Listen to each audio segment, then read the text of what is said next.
Scorpio, kumusta po kayo guys? Okay, so Scorpio, maraming salamat po sa walang sawang pagsubaybay sa ating mga love reading. And kung kayo ay bago pa lang sa ating channel, mag-subscribe na po kayo guys and i-click mo na rin yung ating notification bell para lagi po kayo guys updated sa ating mga bagong upload. Tignan natin Scorpio, ano bang inyong update, no? Pagdating sa inyong love life and sitwasyon mo sa taong 2024 hanggang 2024, update sa love life mo hanggang sa taong 2024. Ayan. Nagkalito-lito na.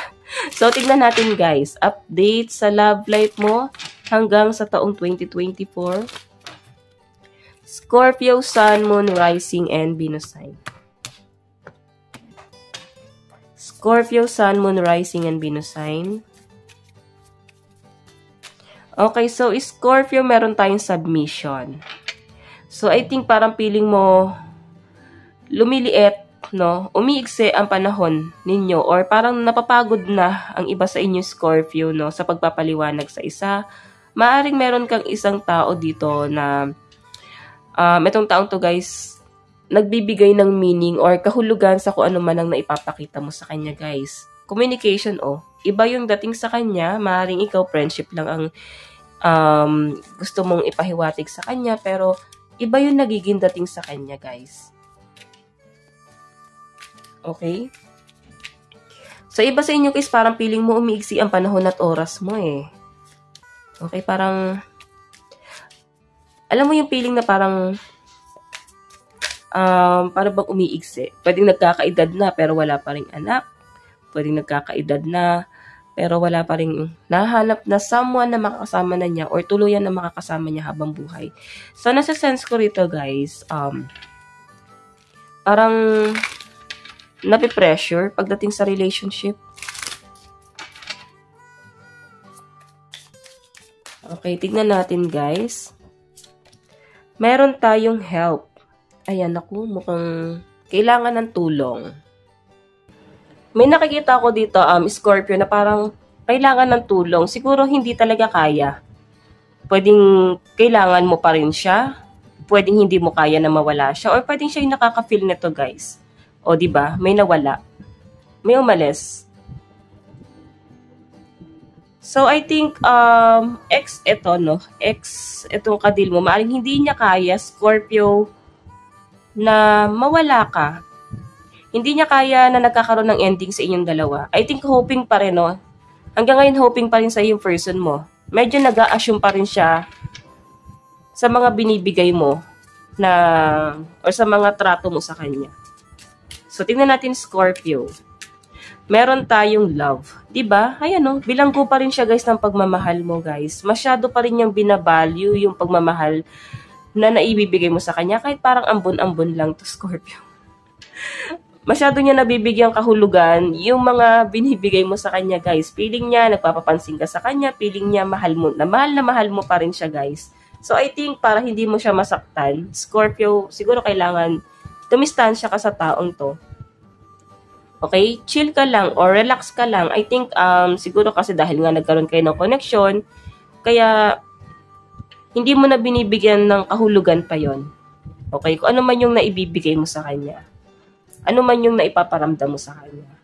Okay? Kumbaga, panatag ka na lang kasi sa kanya. Kampante ka na lang kasi sa kanya, guys. So, nakikita ko, guys, na natutulungan ka niya. Natutulungan mo rin naman siya, guys. Kumbaga, may give and take din dito, guys. Kahit friendship lang to, guys, no? Or pwedeng karelasyon mo, guys. Talagang hindi lang siya friends. Or pwedeng ex mo na, eh. Kahit ex na, guys, parang nagtutulungan pa rin, eh. So, tignan natin. Scorpio, Sun, Moon, Rising, and Venus sign. Pagdating po sa kanilang love life, ito pala. Scorpio, Sun, Moon, Rising, and Venus sign.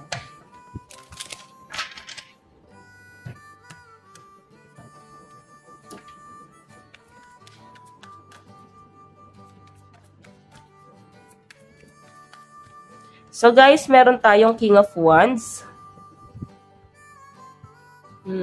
May nag-explore. Meron tayong Seven of Wands. Hindi talaga nagkakaintindihan. Yun ang nasa-sense ko. Maaring nami-misinterpret talaga yung na ano. Kung ano man yun na ipapakita ng isa, wala nang meaning yun eh. Maaring nabibigyan kahulugan lang talaga. So, nakikita ko dito guys na medyo dinedepensahan mo yung energy mo sa kanya or parang wala na sa iyo eh. Parang naka-move on ka na sa kanya. Oo, kasi medyo lumalayo ka sa kanya eh. So, nakikita ko dito, Scorpio, ayan no, hindi ka na gano'n nakikipag-usap sa kanya, guys. Okay, kung nag-uusap man kayo, patungkol na lang talaga to sa trabaho. Tingnan natin. Meron tayong Queen of Wands. So, kung makikita mo, doon ka nakatingin, Scorpio, maaaring nag-explore ka, meron kang ibang tinitignan, meron kang ibang gusto. I think, hindi kayo nagkakaintindihan. Oo. May kanya-kanya kayong demand sa buhay, guys. Okay. So, sa nasa-sense ko rito, guys, pagdating sa inyong relationship, okay siya eh, pagdating sa financial, no? Okay siya pagdating sa finances kasi nagkakasundo at nagtutulungan talaga kayo, guys. Marunong humawak ng pera yung isa. Yung isa naman, guys, good provider. Okay, kumbaga, ibinibigay niya lahat ng pera niya dun sa isa. Kumbaga, parang ikaw na ang humawak nito, ikaw na ang magplano kung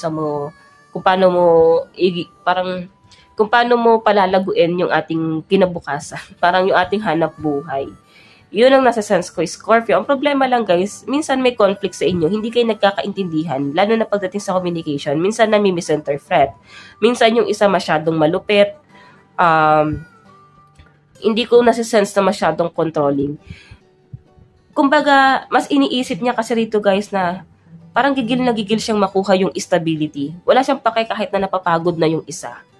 Okay? So, yun ang nasa sense ko, guys, eh. Wala kayo talagang maayos na communication. So, hindi rin, guys, marunong tumanggi yung isa.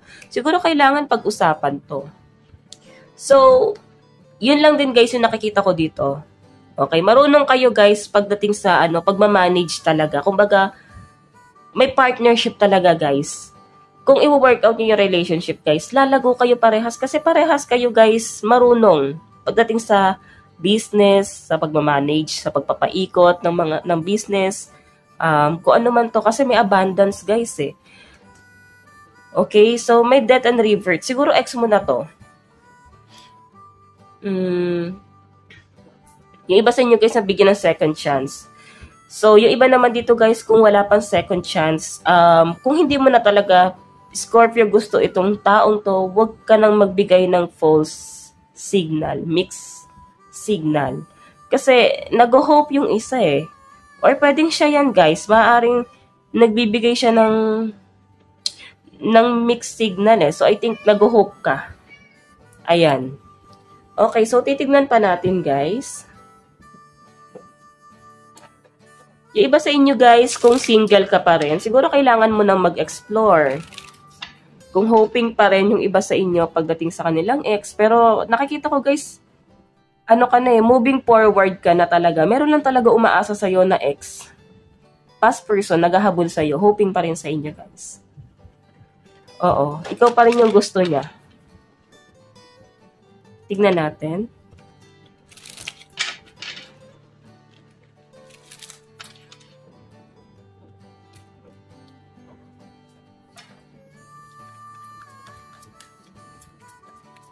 Scorpio, Sun, Moon, Rising, and Venus sign. Meron tayong Three of Swords. May other person.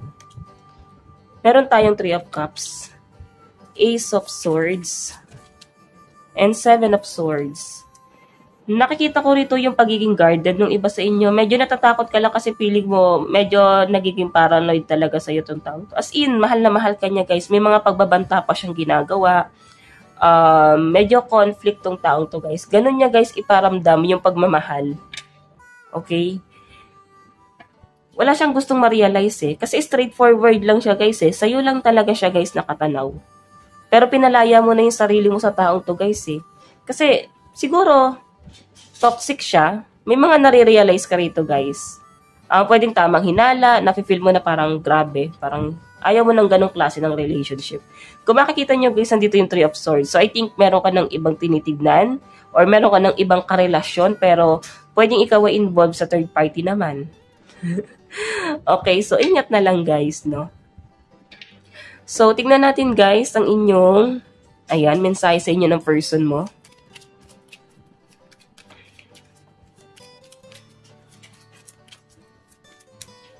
So guys, meron tayong I am grateful for the spiritual lesson. So I think marami din siya guys natutunan sa inyo guys. And thankful siya guys sa mga naituro mo sa kanya. Kasi kung hindi ka dumating sa buhay niya, hindi niya marirealize na parang kailangan pala niyang mag-grow. Hindi niya marirealize na kailangan pala niya ng expansion sa buhay niya. Okay, so Scorpio, meron tayong I regret lying to you. So I think nagsinungaling sa yung person mo. Hindi siya nagpapakatotoo. Hinahayaan ka niya na masaktan. Okay? Nagsisinungaling siya sa inyo, guys. Tignan natin, guys. Meron tayong, you don't know how hard it was to let you go. So, ex mga to, guys. Sobrang hirap na hirap siya na mag-move on sa inyo, Scorpio. Oo. Hindi kanya bibigyan ng commitment, eh. Pero, nandyan lang daw siya, eh. Okay, so tingnan natin guys. Advice. Meron tayong embrace the flow of life. Ayan. So, I think yung iba sa inyo, kailangan mo lang dito is mag-explore. Kailangan mo lang is go with the flow. Huwag mo masyadong i-pressure yung sarili mo. Kung ayaw mo pa talaga sa relationship, hindi ka pa ready mag-commit. Kasi sa nakikita ko guys, nag-e-enjoy ka sa kung anong meron ka ngayon. Okay, tingnan natin guys, ano ba yung mga zodiac sign na nakakommit mo? Na-connect mo pala. So guys, meron tayong Gemini. So ayan, may Gemini. Meron tayong Virgo.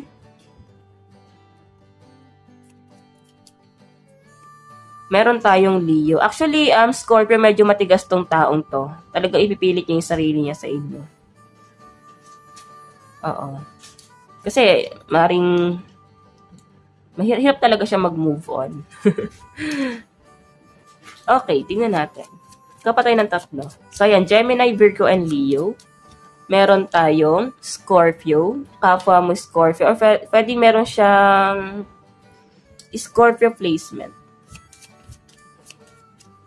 Meron tayong Aquarius.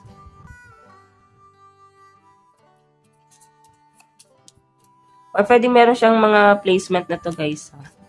Last card, sino po ang kadil ng mga Scorpio? Meron tayong Taurus. Okay. So, ayan.